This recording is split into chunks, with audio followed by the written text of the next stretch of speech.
I work the night shift and my wife works the day shift. Her workplace mostly has male colleagues, so she spends more time with them.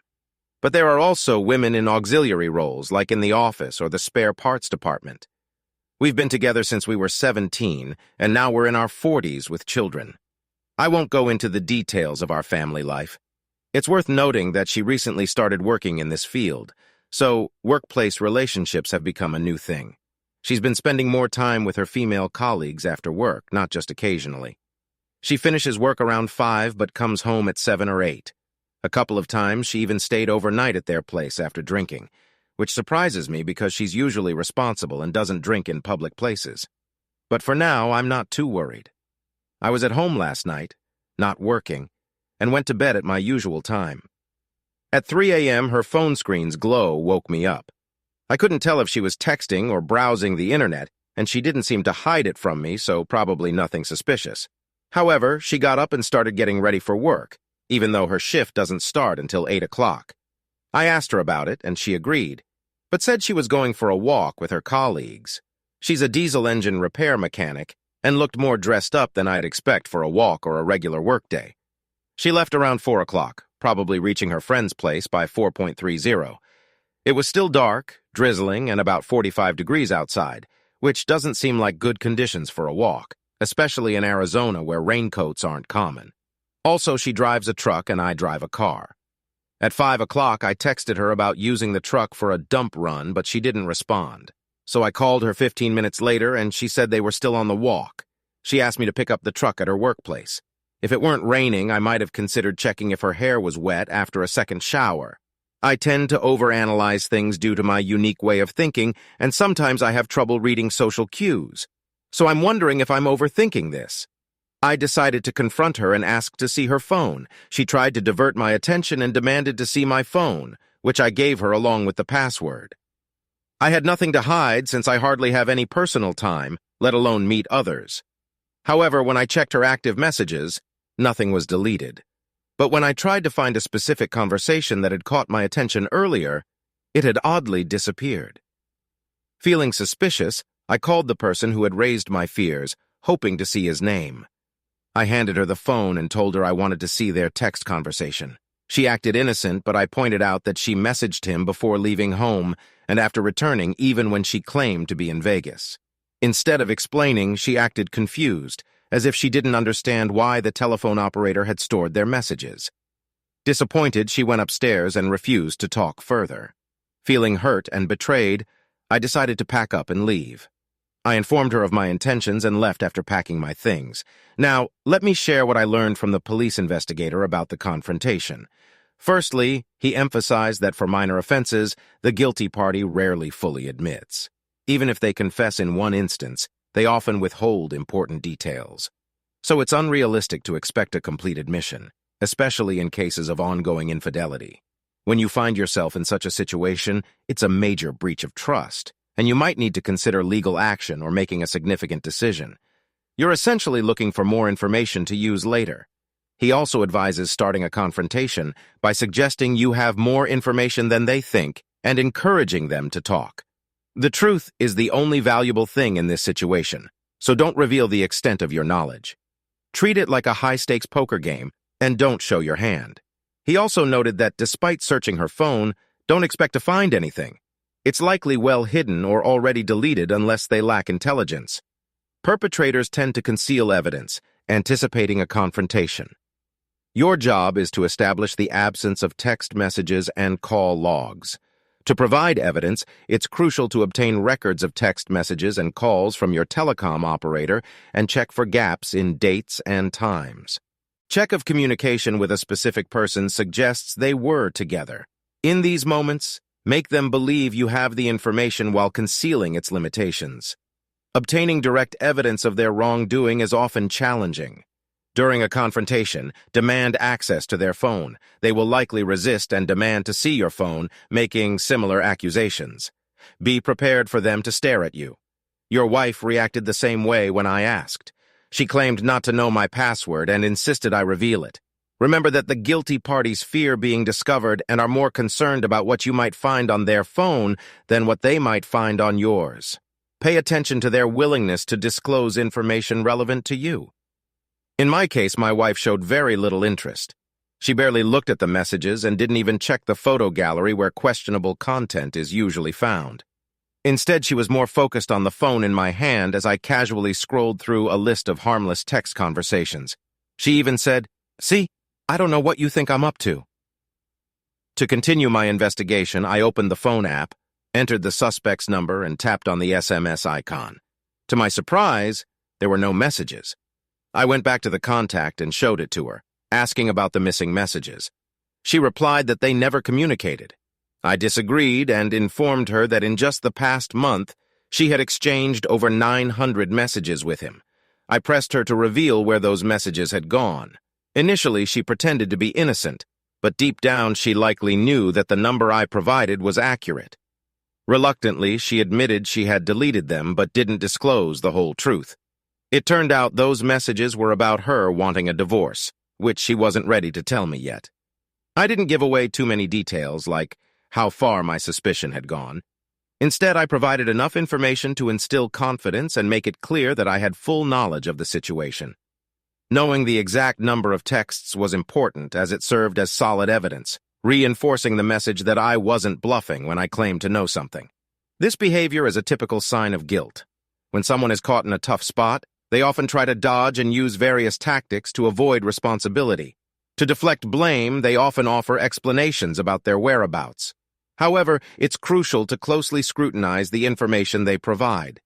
If their explanations are vague and seem forced, it's important to persistently seek more details.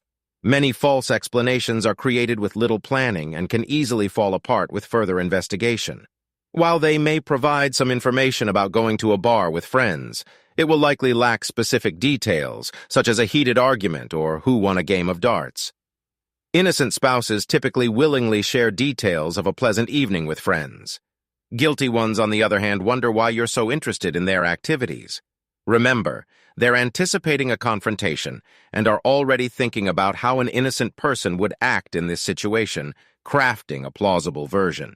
This idea applies even to drawing attention to themselves. When our oldest daughter had a conflict with my wife, she later told me, she had two reasons for this. First, she wanted to steer the conversation in the right direction in case our daughter turned to me. Secondly, culprits often think that by putting themselves at the center of attention, the focus will eventually fade. Looking back, I realized I made a mistake by not asking why our daughter came to that conclusion. I should have asked her to clarify what she said that led to that conclusion. Looking back, I should have taken the initiative and called my daughter myself. It's worth considering how an innocent spouse would respond when accused by someone else. They would likely be happy to provide unsolicited detailed explanations because they have a clear conscience. Now let's think about how an innocent person would behave. They might be annoyed by a request to see their phone since they still expect some privacy, but in the end, they would hand over the phone without much resistance. In all likelihood, they'd be genuinely puzzled at first. Honest individuals don't try to mislead or deceive others. It's also important to note that the most convincing lies often contain elements of truth. In my wife's case, she claimed to have spent time alone in a tattoo parlor getting sketches. However, when she returned home, she didn't break any sketches or take pictures of them. Moreover, she said very little about the experience and only showed me some design ideas from the internet. She said the appointment was at 1 p.m., but she left our house at 11:30 a.m., so it only took her 45 minutes to get to the tattoo parlor. When she got back home, it was around 6 p.m. While I believe she did visit the tattoo parlor that day, I suspect she may have visited his house beforehand. Maybe they did something together, and buying a ticket for a future visit could serve as a potential alibi. They might have had lunch and deep conversations about moral theology at his place before returning home. This is when I decided to sort out the situation. So it's important to note that a simple alibi doesn't always explain every detail. She mentioned difficult traffic but didn't provide any specific details like a blue Honda overturning. She also mentioned going to Home Depot to look for lifting belt rings but returned empty-handed, indicating an unsuccessful trip. There are other details he taught me, but I can't recall them all now. I'll report them as soon as I can. She continues to maintain a relationship with him, and it seems unlikely that things will work out between us. I've come to terms with the fact that my anger issues played a significant role in her distancing herself, but I'm actively working on improving myself and have made progress. Although she never admitted to cheating, I'm ready to forgive considering my part in this situation. She said our relationship has no hope, but she offered cohabitation for the sake of our children. I have concerns about the terms of cohabitation as it appears to be a compromise driven by her hidden fears. In response, I offered her a divorce if that's what she really wants. However, since she hasn't mentioned it, I take it as a clear sign that she doesn't want a divorce. There's a possibility she's starting to soften her stance. As evidence, we recently went out for dinner with the kids and she was friendly. We even had a pleasant conversation and she maintained eye contact. At that time, I genuinely thought that the walls around her heart were starting to thaw. But things took a different turn on the way back home. She made a subtle comment, seemingly to remind herself that she no longer loves me. People often say it's easy to walk away from a cheater, but when you share children, the pain of betrayal runs deep. The life I knew was closely tied to our shared existence. Those who believe I'm showing weakness can see themselves as victorious. However, this morning, I woke up to find her gone. I know where she is, even without knowing where he is. I know his address. I took some photos of her truck in his garage earlier, although I'm not quite sure why I felt the need to do that. Maybe it was to understand her emotional state. When I arrived at their place, I initially spotted only his car in the driveway. To my surprise, her car was nearby. Even aware of my presence, she texted me, asking if we needed any household supplies like garbage bags. I replied that we were out of groceries, and using the opportunity, I asked if she could buy cream for me. While pretending to be confident about her location, I didn't react at first. Soon, I noticed him driving his car out of the driveway and her car was parked in reverse. It was clear they left together. I walked up to the door intending to ring the bell, but got no response. In an attempt to initiate a conversation, I messaged her, asking if she had received the mentioned letter. She said she hadn't seen it, and I shared its contents with her. After that, she expressed willingness to discuss the matter. Later, when she texted me that she was at Costco, I immediately replied that I knew she wasn't there. About 45 minutes later, I received a message with a photo of a familiar Costco building. It was evident she had just arrived and was creating a story. Nothing not to give in to persuasion, I asked her to send a photo of her truck if she wanted me to believe her. She calmly replied that she honestly didn't care about convincing me. At that moment, I had to acknowledge her good intentions. She might have been trying to shield me from more emotional pain. Perhaps she even feared my reaction, which made me feel regretful. However, the constant lies were causing more distress than the unfiltered truth. In an effort to confirm her words, she sent me a photo of herself inside a Costco store. Despite receiving this evidence, I chose not to respond, allowing the weight of her deception to linger in silence. I'm in a state of deep internal turmoil, contemplating those moments when, in fits of anger, I contemplated leaving her and our children. Though I'm determined not to repeat such behavior, I admit that I'm now at a point where I'm ready to explore a new path to extricate myself from this situation. Yesterday, I had a consultation with an attorney, and we discussed the current situation. Following my therapist's advice, I made a deliberate choice not to rush into decisions while my emotions are still running high. Instead, I opted to wait and carefully consider the available options. Currently, my soon-to-be ex-wife and I continue to live together for the sake of our children. It's not an easy arrangement, as I often feel financially burdened, supporting the household while she's involved with another man. Adding to the complexity, she maintains a separate group chat with our kids, using it to share false information like going out drinking with someone named Mariah at 4 a.m. I realized she'd have to go to work soon, with just a few hours before her shift starts. Given that bars are typically closed at this time, it became evident that her recent claims of going out for drinks were mere fiction. I'm even more concerned about how these lies affect our youngest child, who, as it turns out, has autism. With a high level of functioning, he tends to look up information about the opening hours of various establishments, like bars or gyms. They're starting to catch her in a web of deceit. If she can continue deceiving me without consequences, the repercussions of her dishonesty now extend to our children. But after a few quiet nights, I've reached a point where her actions no longer keep me awake at night. I've already consulted with a lawyer who informed me that with shared custody, the alimony I'll have to pay amounts to only $1.42 a month. My wife doesn't want to sell our family home, and it's evident that she can't buy it from me or acquire it on her own. However, according to my lawyer, if I decide to sell the house, then it will indeed be sold. This realization puts me in a somewhat challenging position. I have considerably more savings than she does, which puts my property at risk of being divided equally. Nevertheless, there are some investments and shares in the company that haven't fully matured yet.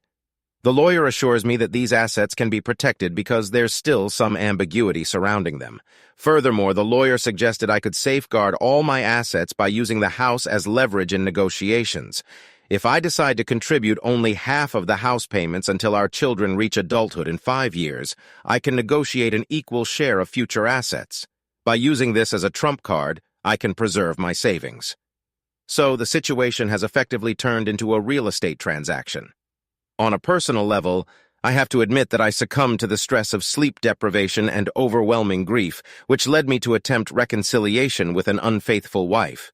I began begging her desperately as a person lacking self-respect.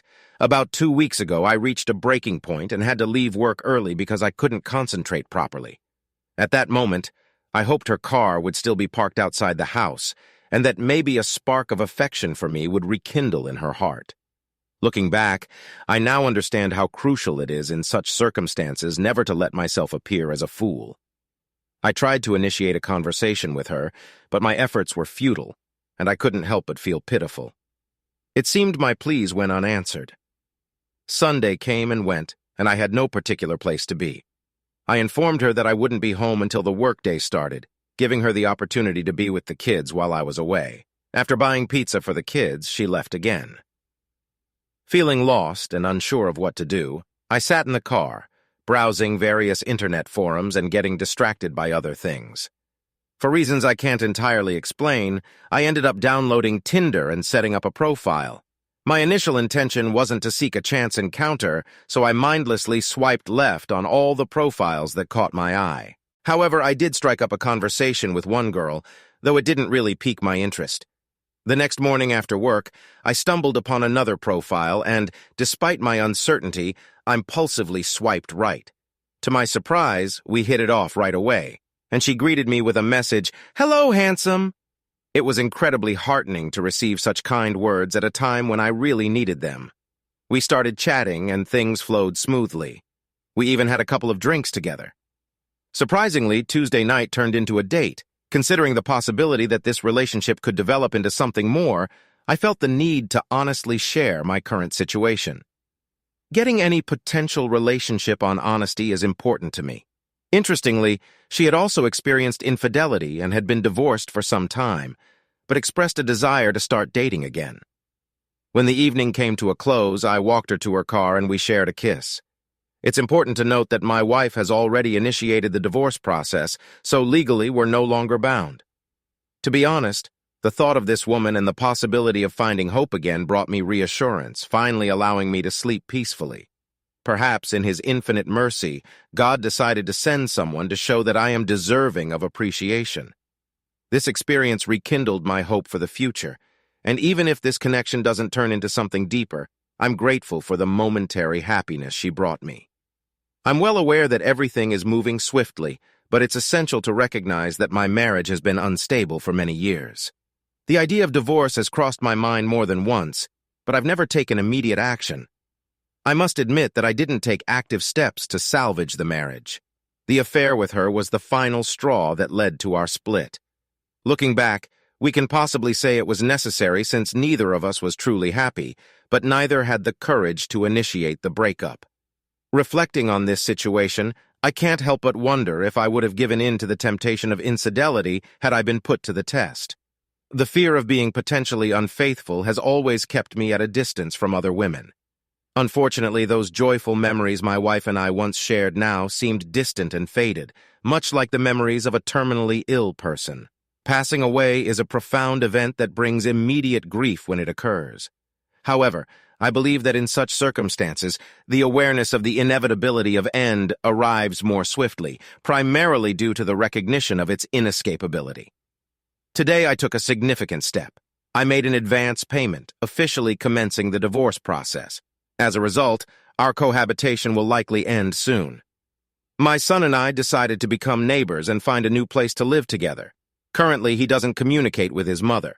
Due to her infidelity, I plan to sell the house and claim my rightful share of the assets. Even though she's against it, her problem is that she can't afford the mortgage payments and won't receive enough funds from the divorce settlement to buy me out. The costs associated with initiating divorce proceedings came to $2,500. Despite the initial pain, the payoff is worth it. Day trading isn't just a hobby for me, it's a skill I excel in. With increasing profits, I anticipate taking part in larger deals. Furthermore, I've long desired to own a 1979 Fiat Spider convertible, a dream I could never justify as a responsible married man. However, circumstances have changed, and I'm no longer bound by such restrictions. So when things settle down, I'll finally get behind the wheel of the car I've longed for. I hope that by the time I purchase it, a custom license plate, as I discussed with my lawyer, will be affixed. Echoing the words of the song, "Damn, it's good to be a gangster." I can't help but wonder if she'll explode with anger when she receives a summons and realizes I'm determined to sell the house. The irony is that we'll both leave with enough money to start fresh in our own homes. She might even move in with her loved ones, and I'll go about my business.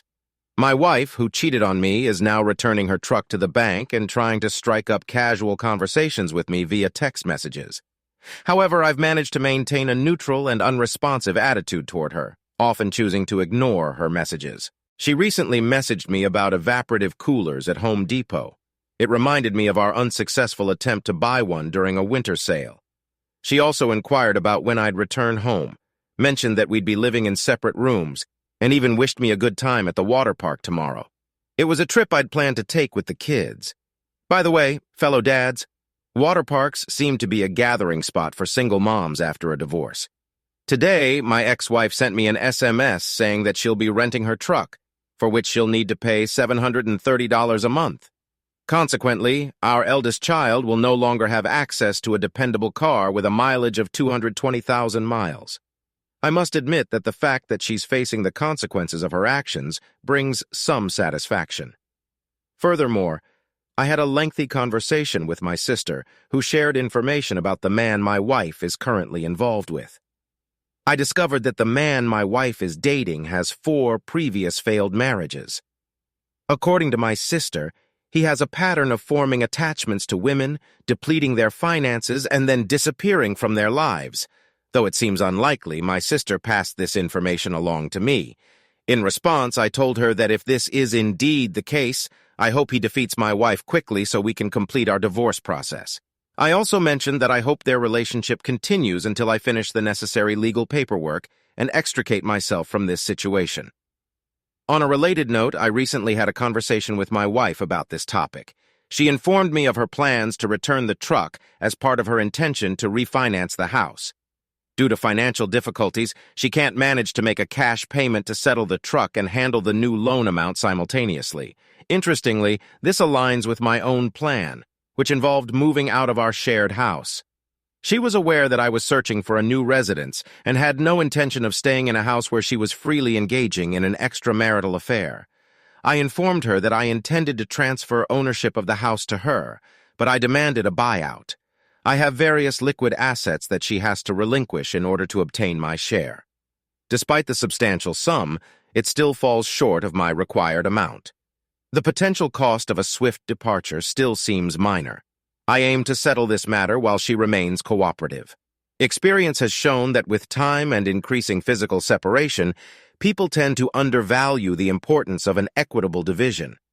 Even though she expressed dissatisfaction about not receiving a portion of the liquid assets, I assured her that she would have full ownership of the house and could do with it as she saw fit, whether that meant keeping it until our children grow up or inviting her boyfriend to live there. The decision is hers to make. Nevertheless, I remain cautious and watchful. Tomorrow marks an important moment for me. I'm purchasing a new home and getting the necessary legal documents drawn up by my lawyer. Those who have been known my Life Route team know that my ex-wife, with whom I've spent 19 years, decided to have an affair, which I discovered back in March. Initially, I attempted a futile and desperate choose-me dance to salvage the relationship. But after consulting with a psychologist, I realized that my life would ultimately improve without her presence. As a result, I found a rented house conveniently located within walking distance of our current home, allowing our children the freedom to come and go as they please. To simplify my schedule and ensure easy pickup and drop-off of the children from school, I decided to switch work shifts. The move is set to happen tomorrow, as I've already received the keys to our new home. In addition, I've arranged for the utilities to be connected. Fortunately, I'm financially stable and can afford this new venture. I should mention that I have an appointment with a lawyer to process the divorce documents. My future ex-wife and I reached an agreement via email, and the lawyer will use this agreement as a template for the legal documents. If all goes well, we'll be able to sign everything during the meeting and then patiently wait for the required waiting period. If things progress smoothly, I expect to receive a divorce decree sometime in late June or early July. It may not be as much as I'd like, but I believe my mental well-being is worth it. During my job, I still have a few restricted shares, the rights to which will vest in the future. Fortunately, our agreement states that my future ex-wife waives any claim to these shares if I choose to stay in my current position. These shares can be quite valuable. Given the ongoing support I receive from the company, including 30 days of leave and short-term disability benefits, I see no reason to leave. All this experience has solidified my loyalty to the employer. Thankfully, my future ex-wife has a well-paying job that surpasses the poverty line, which means I won't be obligated to pay spousal support. Additionally, with equal custody rights and my coverage of the children's medical, dental, and vision insurance costs, my alimony obligations amount to only $1.42 per month for less than 60 months. We are currently discussing the possibility of waiving this commitment. Looking ahead, I can say that in 5 years, once the children have grown up, I'll have accumulated enough savings to retire abroad at the age of 47 instead of working in the USA until I'm 70. Feeling trapped in my marriage, I realized that I was squandering money on extravagant houses and unnecessary material possessions that held little true value for me. And away, living on the other side of the world from my future ex-wife has presented an unexpected advantage. While my heart may be broken at the end of this relationship, I don't want it to define me or rob me of the ability to love. I believe there's a special person out there to whom I'll eventually entrust my heart, even if it means becoming vulnerable again. Love and hope are incredibly powerful forces that should never fade, even in the face of betrayal by a cheating spouse. And such times, I find comfort in a quote I'd like to share with you. However, we do not look back for a long time. We continue to move forward, opening new doors and embracing new experiences. Our curiosity propels us onto uncharted paths. This serves as a reminder not to dwell on the past for too long, but to focus on moving forward, discovering new opportunities, and embracing the unknown. Curiosity becomes our guiding light, leading us to fresh and exciting journeys in life. Having made the decision to start anew, I'm taking steps to fulfill my wish list, and in a few hours I'll embark on a journey abroad. Since July is dedicated to self-discovery, I've planned a trip to Thailand. As I navigate the waters of Singledam again, it's crucial for me to reconnect with forgotten aspects of myself. At this stage, I'm actively seeking new experiences and adding them to my ever-expanding list. In my soon-to-be ex-wife sends me a message. I respond at my own pace, sometimes taking several days while the divorce proceedings continue. I prioritize my own well-being and ensure the process is moving forward. Financial matters and property division have been successfully resolved, leaving only custody and alimony matters. My lawyer advised against accepting my future ex-wife's unreasonable proposal, which is unlikely to be approved by any judge. Instead, we made our own proposal. In my proposal, I emphasize that our children are now at an age where they can express their preferences regarding custody arrangements. I've also secured a residence within walking distance of my future ex-wife's home to make it convenient for the children to visit. It's worth noting that after I moved, she wasted no time in relocating her lover to a new residence. If this situation initially bothered me, I now find it somewhat comical, almost like a cliché. Regarding my trip, I must admit that someone else is joining me. A new girl. Interestingly, the cause of my sleepless nights is not the pain of my spouse's infidelity, but the 14-hour time difference. For those still facing difficulties, I offer a simple piece of advice. Don't give up. Despite the challenges we encounter, it's crucial to maintain momentum and keep moving forward. After a lengthy process, I'm pleased to announce that my divorce is officially finalized. In summary, I made the tough choice to leave my ex-wife after she began an affair, signaling her desire to end our marriage. Unfortunately, the outcome regarding custody and alimony was not as favorable as I'd hoped, but I was prepared for the ideal outcome to be more of a wish than a reality. Still, I managed to negotiate with her regarding the alimony payment. To secure a better future for our teenage boys, I convinced her to allocate half of the alimony toward their college savings. Considering our children are now teens, her suggestion that they spend weekends with us seemed reasonable, as they are almost adults and can make their own choices. With only a few significant events remaining, the custody agreement now requires my ex-spouse to handle the children's school transportation. However, this situation allowed me to secure a travel position at my job, which enables me to work overtime for about 15 hours a week and cover food expenses. Fortunately, this overtime doesn't affect the alimony calculation in our jurisdiction. Additionally, I made adjustments to my work insurance policy, excluding her from the participants, resulting in additional savings for me. It's possible that the insurance she receives at work may surpass what she gets in alimony. Furthermore, I recently learned about some health issues she's facing, including breast cysts, which further complicate her situation. The fact that she's dealing with potential health problems following her affair with another man might be seen as a form of poetic justice. I apologize if my words seem harsh, but I believe in speaking honestly. In light of recent events, I've taken measures to update my life insurance plan so she can't benefit from it. The other day, I encountered her personally while providing financial assistance for our child's medical needs.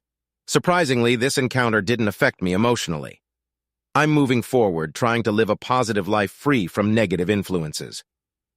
My advice to those just starting on this challenging path is not to lose hope. Remember that there's light at the end of the tunnel and brighter days lie ahead. I must admit that in the initial stages I acted disrespectfully, begging her to return and displaying a lack of confidence and composure. It even led to me taking temporary leave from work and facing other problems. However, I can confidently say that it's possible to survive. It may not be easy, but it's achievable. It seems like karma's wheels are beginning to turn. I've always believed that justice prevails and people tend to face the consequences of their actions. I recently learned that my ex-wife was terminated from her job, which ironically was at the same place where she first met her lover. This seems fitting given her history of damaging previous marriages and engaging in inappropriate relationships with colleagues. Considering her past actions, it's possible the circumstances were viewed differently. Yes, it's true. She had 2 affairs and it turns out her partner was also married. Later, I found out she was diagnosed with breast cancer and is now undergoing treatment. Having lost her job, she's barely making ends meet. It also came to light that her older lover persuaded her to sell the house and disappeared with the money. While the children say she's in an emotional breakdown, I can't find sympathy for her. She chose this path for herself. While she slowly faces the consequences, I'm building a new relationship with a woman who values and loves me.